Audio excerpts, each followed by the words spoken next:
ራእይን ለማሳካት ሶስት መሰረታዊ ነገሮች ያስፈልጋሉ። አንደኛ ሴቶች ናቸው፣ ሁለተኛም ሴቶች ናቸው፣ ሶስተኛም ሴቶች ናቸው። ሴቶች በሽታን የመቋቋምና ረጅም እድሜ የመኖር ችሎታ አላቸው። ታውቃላችሁ። የሚገርመው ሌላው ተፈጥሯቸው ከወንዶች ይልቅ ሙቀትን የመቋቋም ችሎታ አላቸው። ለዚህ ነው ሴቶች ብዙ ክብርና ስኬት ሲያገኙ ብዙም ከፍ የማይሉት። ናቹራሊ ሴቶች ከወንዶች በተሻለ የማየትና የመስማት ብቃት አላቸው። ወደዚህ ምድር የመጣችሁት ወጥ ለመስራት ልጅ ለመውለድ ቁጥር ለመሙላት አይደለም። እናንተ ውስጥ የመሪነት ማስተማር የማገልገል ምድርን የመቀየር አቅም አለ። ይኸውላችሁ ሴቶች የእግዚአብሔር ሰራዊት ናቸው። አሜን በሉ። ሴቶች ዝም ብለው ተራ ፍጥረቶች አይደሉም። ቁጥር ለመሙላት የተፈጠሩ አይደሉም። ወጥ ለመስራት ልጅ ለመውለድ የተፈጠሩ አይደሉም። ለወሬ የተፈጠሩ አይደሉም። ያሰራጫሉ። የሚያሰራጩት ደግሞ የአምላካቸውን ቃል። በአመለካከታቸው በመጽሐፍ ቅዱስ ውስጥ የሚደነቁ ሰዎች አሉ። በተግባራቸው የሚደነቁ ሰዎች አሉ። በእምነታቸው የሚደነቁ ሰዎች አሉ። እነዚህን ሶስት ነገሮች በመሰረታዊ ደረጃ በሰዎችና በሰዎች መካከል ልዩነት ይፈጥራል።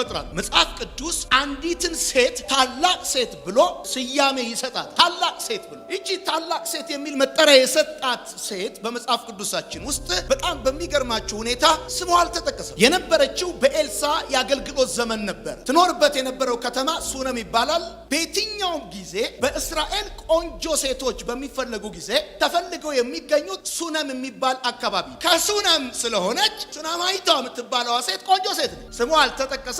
የኖረችው በኤልሳ አገልግሎት ዘመን ነው። የኖረችበት ከተማ ሱነም ነው። ደግሞ ቆንጆ ሴት ነች። ቁንጅናዋ ብቻ አይደለም፣ ደግሞ ሀብታም ሴት ነች። ደግሞ በወገኖቿ መካከል ትኖር የነበረች ሴት ነች። ይቺ ሴት ታላቅ ያሰኛት የመጀመሪያው አመለካከቷን፣ ሁለተኛው ተግባሯ ነው፣ ሶስተኛው እምነቷ ነው። ሌሎች ልክ እንደሷ አይነት ቆንጆ ሴቶች አሉ በሱነም ከተማ ውስጥ፣ እንደሷ አይነት አመለካከት የሌላቸው። ሌሎች በሱነም ከተማ ውስጥ የሚኖሩ ሀብታም ሴቶች አሉ፣ እንደሷ አይነት ተግባር የሌላቸው። ሌሎች በሱነም የሚኖሩ ልክ ከሷ ጋር አብረው ያደጉ ሴቶች አሉ፣ ግን እንደሷ በእምነት ያልበረቱ ሴቶች አሉ። የዚህችን ሴት ታላቅ ሴት ያሰኛት አመለካከቷ፣ አስተሳሰቧ ሲደመር ተግባሯ ሲደመር እምነቷ።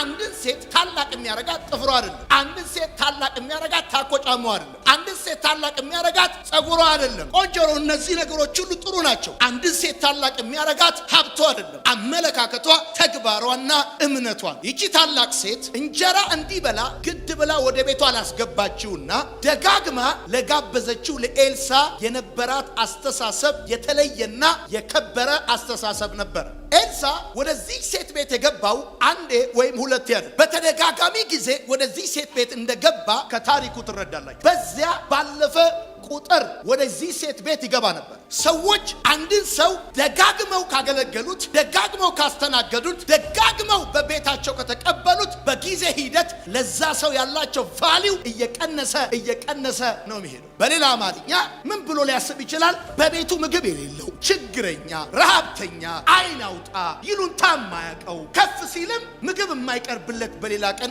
አልያም በር ሊዘጋበትም ይችላል። ይቺ ሴት ግን ደጋግማ ባስተናገደችው ቁጥር ስለሱ ያላት አስተሳሰብ ከመቀነሱ ይልቅ እየጨመረ፣ ስለ ኤልሳ የነበራት አስተሳሰብ የተከበረ ብቻ ሳይሆን ለባሏ የሰጠችው ምስክርነት የሚገርም ነው። እንደዚህ አለችው፣ ሁልጊዜ በእኛ ዘንድ የሚያልፈው ቅዱስ የእግዚአብሔር ሰው እንደሆነ አውቃለሁ አለችው። ሰው የሚቀለው እኛ ቤት ሁሌ ምግብ የሚበላው ማለት ነው እንጂ በእኛ ዘንድ የሚያልፈው ቅዱሱ የእግዚአብሔር ሰው ማለት አይደለም የሚቀረው። ደጋግማ ብታስተናግደውም ለዚህ ሰው የነበራት አስተሳሰብ በመጀመሪያ እሱን ከማግኘቷ በፊት ከነበራት እየጨመረ ነው ሄደው። ከምግቡ ይልቅ መንገዱ፣ ከምግቡ ይልቅ ትጋቱ፣ ከምግቡ ይልቅ ታማኝነቱ ነው ለሷ ቦታ የሰጣት። ሴቶች የሚገርም አስተሳሰብ አላቸው። የሚገርም ሰው አንድን ሰው እርቃኑን ካየው በኋላ ይንቀዋል፣ እየተተፋበት ይንቀዋል። ተቀብሮ ወንዶች እኮ ተስፋ ቆርጠው ወደ ስራቸው ተመልሰዋል። መቅደላዊት ማርያም ግን ጌታዬን ወዴት አኖርኩ አለችው። ሞቶም ተዋርዶም ተሰቅሎም ተተፍቶበትም ክብሩን ቀምተውት ጌታዬ። ምን አይነት አስተሳሰብ! ታላቅ ሴት እንደዚህ አይነት አስተሳሰብ ያላት ሴት ባገለገለች ቁጥር ለምታገለግለው ሰው፣ ለምታገለግለው ትውልድ፣ ለደከመችለት ሰው ያላት አስተሳሰብ እየቀነሰ ከመሄድ ይልቅ እየጨመረ አመለካከቷን በመልካም የምትጠብቅ ሴት ታላቅ ሴት ትባላል። ሰው ለሰው ያለውን አስተሳሰብ ለመቀየር ፋታ እንኳን አይፈጅበትም። በዚህ ዘመን አንዱ ለሌላ ያለውን አስተሳሰብ ለመቀየር፣ አንዱ ለሌላ ያለውን አመለካከት ለመቀየር ወዳጆቼ ከዘመዶቻችሁ፣ ከዘሮቻችሁ፣ ከሰፈሮቻችሁ፣ ከቤተ ክርስቲያናችሁ መካከል ስትጠሩ ካሁን በኋላ በአመለካከታችሁ ታላቅነት እግዚአብሔር ምሳሌ ያደርጋችኋል። ጉልበት፣ ገንዘብ፣ ጊዜ፣ ኩሽና መግባት፣ ጭስ፣ እሳት እነዚህ ነገሮች ሁሉ ሲፈራረቁ ደግሞ አንዴ ሁለቴ አይደለም ዘወትር በዛ አለፈ ማለት በቃ ይገባል። የቋጭራ ማሪ ከሴምሲ ተነስቶ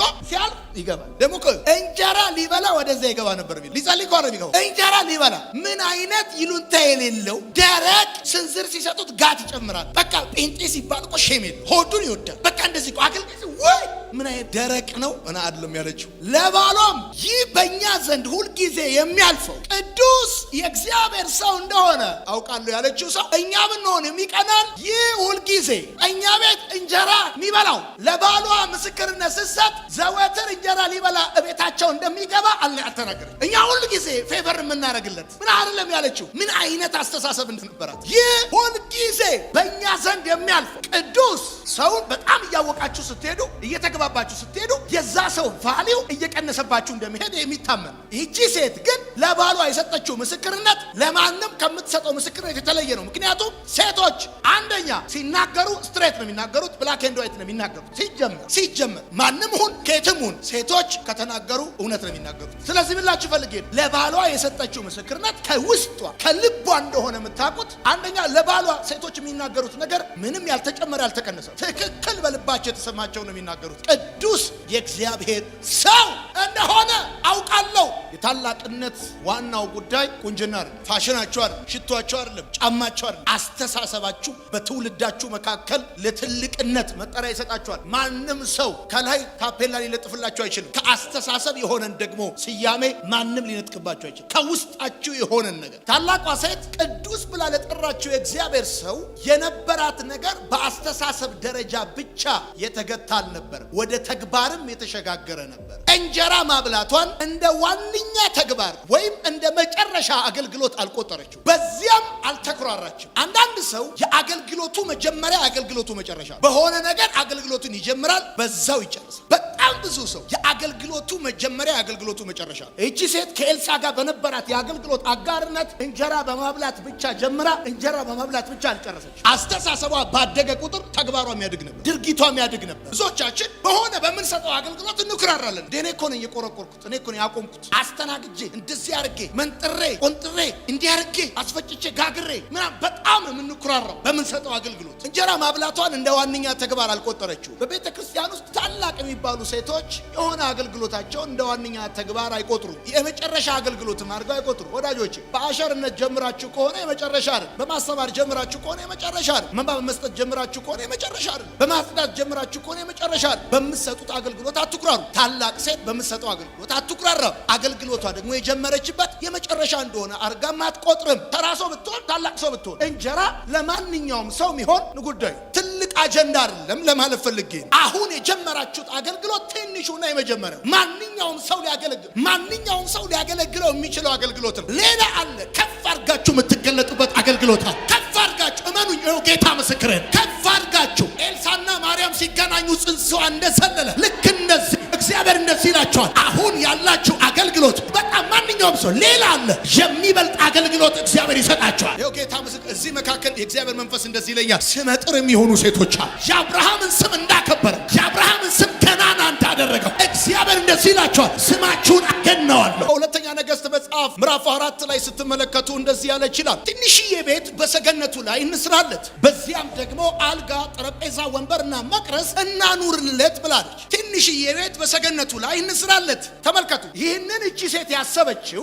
አንደኛ አገልጋዩ ሳይጠይቅ፣ ሁለተኛ አገልጋዩ በሌለበት። እንዴት ያለች ድንቅ አመለካከት ያላት ሴት ነች። ለኤልሳ ልዩና የተከበረ አመለካከት እንደነበራት በዚህ መገንዘብ ትችላላችሁ። ያሳሰባት የምታዘጋጅለት ቤት፣ አልጋ፣ ጠረጴዛ፣ ወንበርና መቅረዝ የሚፈጀውን ጉልበት፣ የሚፈጀውን ጊዜ፣ የሚፈጀውን ገንዘብ ሳይሆን ያሳሰባት የእግዚአብሔር ሰው የአገልግሎቱ ስኬትና የእግዚአብሔር ሰው እረፍት ነበር ያሳሰባት። በጣም የሚያስጨንቃት አገልጋዩ ገብቶ በወጣ ቁጥር፣ በልቶ በሄደ ቁጥር ቁጥር የሚያሳስባት ነገር ቢኖር የእግዚአብሔር መንግስት ስራ፣ የአገልጋዩ የአገልግሎት ስኬትና የአገልጋዩ ረፍት በጣም ያስጨንቃት ነው። ወዳጆቼ ደግሞ የሚገርማችሁ ነገር ልንገራችሁ። ወደኛ በመጣ ጊዜ ወደ እርሱ ገብቶ ይረፍ፣ ወደዚያ ይገባል ብላለች ነው የሚለው። ይሄ የሚያሳየው ነገር ምንድነው? አገልጋዩ በመጣ ጊዜ የሚፈለግና ከዚህም ከዛም የሚሰበሰብ ጉዳይ ሳይሆን ለአገልጋዩ ብቻ ለራሱ ተለይቶ የሚቀመጥለት ጉዳይ። የሚገርም ነው። ተጨማሪ አገልግሎት ለመስጠት እስክትጠየቅ አትጠብቅ። ባለችበት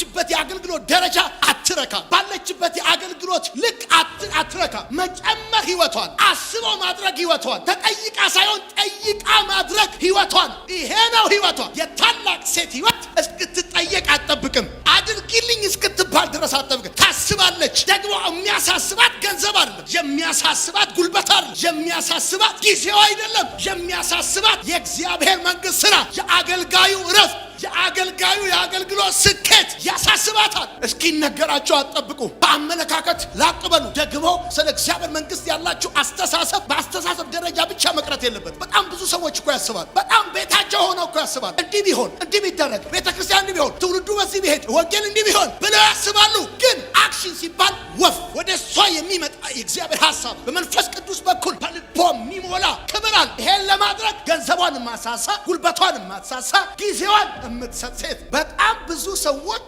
ለአገልግሎታቸው እጅ በእጅ ብድራት ፈላጊ ናቸው። እቺ ሴት ግን የሚገርም የታላቅነቷ አንዱ መገለጫ ኤልሳ ምን እንዳረግልሽ ትፈልጊያለሽ ባላት ጊዜ የመለሰችው መልስ አንዱ የታላቅነቷ ማሳያ። እሷም እንደዚህ ነው ያለችው፣ እኔ በወገኖቼ መካከል እኖራለሁ፣ አንዳች ነገር አልፈልግም አለች። ባሏ ሽማግሌ ነው፣ እሷ ልጅ የላትም፣ ልጅ በጣም ያስፈልጋታል፣ ግን አልፈልግም አለችው። ምን ማለት ነው? በሌላ አማርኛ እኔ ቤት የሰራሁልህ ምግብ የምሰጥህ ወይም ደግሞ መኝታ ወንበርና ጠረጴዛ ያዘጋጀውልን ይሄን አገልግሎት ብዬ እጅ በእጅ ብድራት ፈላጊ አይደለም። የእግዚአብሔርን ሰው ወደ ቤቷ ያስገባችው ጉድለቷን ልትሞላበት አይደለም፣ ልትጠቀምበት ሳይሆን ልታገለግለው፣ አጋር ልትሆን። ዓላማዋ አገልግሎት እንጂ ከአገልግሎት የሚገኘው ጥቅማ ጥቅም አይደለም። አይታችኋል። አብርሃም 3 ሰዎች በመንገድ ሲያልፉ ሮጠ ወደ ቤቷ አስገባቸው ግድ ብሎ። ከዛስ ጥጃ፣ እርጎ፣ የእግር ውሃ አመጣላቸው። ከዛስ ተንብዩልኝ አላላቸው። እኔ ለ24 ዓመት ትንቢት ተነግሮኝ ያልተፈጸመልኝ ምስኪን ሰው ነኝ አላለ። 3ቱን እንግዶች ያስገባቸው፣ ያበላቸው፣ ያጠጣቸው እንዲተነብዩለት አይደል፣ እንዲኖሩለት፣ እንዲቆዩ ነው ያደረገው። ይህችም ሴት የምትገርም ነች። የእግዚአብሔርን ሰው ወደ ቤቷ ያስገባቸው፣ አልጋ የሰራችለት፣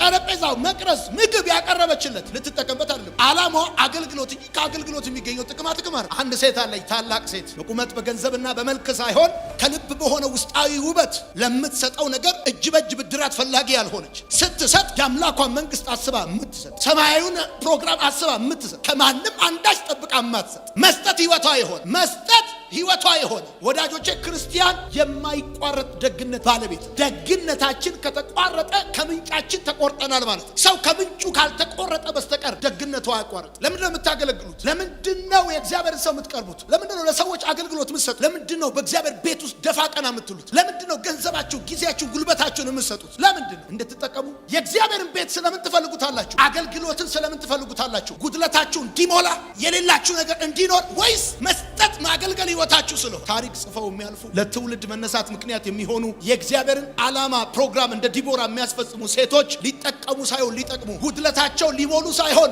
የእግዚአብሔርን ቤት ጉድለት ሊሞሉ ቀኛቸውን የሚሰጡ ናቸው። አሚን በሉ። ታላቅ ሴት ያሰኛት በችግርና በመከራ ጊዜ የነበራት የእምነት ጽናት። የሞተውን ልጅ ወይ ይዞ መሮጥ፣ ከዛ አባትየውን መጥራት፣ ከዛስ ጎረቤት መጥራት፣ ከዛስ ዘመድ አዝማድ መጥራት፣ ከዛስ እድር ካለ ጥሩምባ ማስነፋት፣ ከዛስ መጮ፣ ከዛስ ማልቀስ፣ ከዛ መቅበር። ይሄ ነው ቀላሉ የተለመደው ጉዳይ። ይቺ ሴት ግን አልጮችም፣ ባሏን አልጠራችም፣ ጎረቤቶቿን አላወከችም፣ ዘመዶቿን አልሰበሰበችም። የሞተው ልጅ አልጋው ላይ አስቀምጣ በላዩ ላይ በሩን ቆልፋ ባሏ ጋር ሄደች። መጽሐፉን አንብቡት። ባሏም የእግዚአብሔር ሰው ጋር እንድትሄድ ወደ ቀርሜሎስ ተራራ እንድትሄድ አህያና ሎሌ ስትጠይቀው ለምን እንደምትሄድ አያውቅም። ፊቷ ላይ ሐዘን የለም፣ ፊቷ ላይ ድንጋጤ የለም፣ ፊቷ ላይ ረብሻ የለም። የሚገርም የገጠማትን መከራና ችግር እንዴት አድርጋ ሪዚስት የማድረግ ካፓሲቲ እንዳለ ወይ ምን አላለችም። እንዴት አይነት ቦልድነስ እንደነበራት። ነገ ብትሄጂስ ብሎ እኮ አላት ነው የሚለው። ባልየው እኮ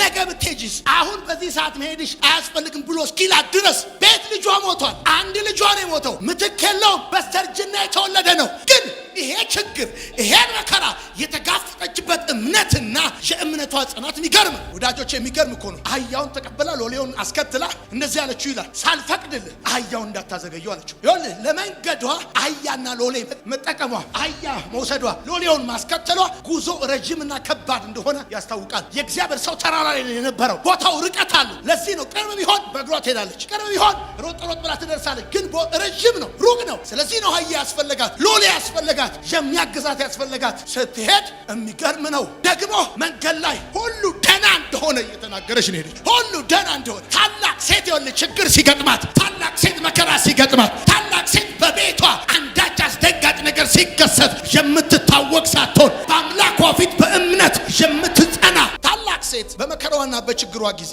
የታላቅነቷ መገለጫ ለሚሰማም ለማይሰማም፣ ለሚመልስም ለማይመልስም፣ ለወዳጅም ለጠላትም ችግሯን አታውጅም። በጣም ብዙ ሴቶች ለማንም ያወራሉ። ይቺ ሴት ግን ለማንም አታወራ። ለማን? ለባሏ። አሁን ለባሏ ብትነግረው አይመልስ፣ ይሰማል እንጂ አይመልስ። ለወዳጅም ለጠላትም፣ ጎረቤት ወዳጅም አለ ጠላትም አለ። ለወዳጅም ለጠላትም አላወራችም። ለሚሰማም ለማይሰማም፣ ለሚመልስም ለማይመልስም አላወራችም። ለማን ማውራት እንዳለበት ስላወቀች መከራዋን፣ ችግሯን፣ ቤቷ የገባውን ሞት በጽናት ተጋፍጣ በድል አድራጊነት አሸነፈችው። በእምነቷ ነው ታላቅ ያሰኛት። በእምነቷ ታላቅ፣ በመከራ ጊዜ ታላቅ ነች። በችግር ጊዜ ታላቅ ነች። በአመለካከቷ ታላቅ ነች። በድርጊቷ ታላቅ ነች። በሐሳብ ብቻ ሳይሆን ሐሳቧን ወደ ተግባር በመቀየር ታላቅ ነች። ገንዘቧን በመስጠት፣ ጉልበቷን፣ ጊዜዋን በመስጠት ታላቅ ነች። ሳትጠየቅ በመኖር ታላቅ ነች። ሰራዊት ነች የእግዚአብሔር። እግዚአብሔር ቃሉን ሰጠ፣ የሚናገሩትም የሚያወሩትም ብዙ ሰራዊት ናቸው ተብሎ እንደተጻፈ። እግዚአብሔር ትእዛዙን ሰጠ፣ ሴቶችም ዜናውን አሰራጩ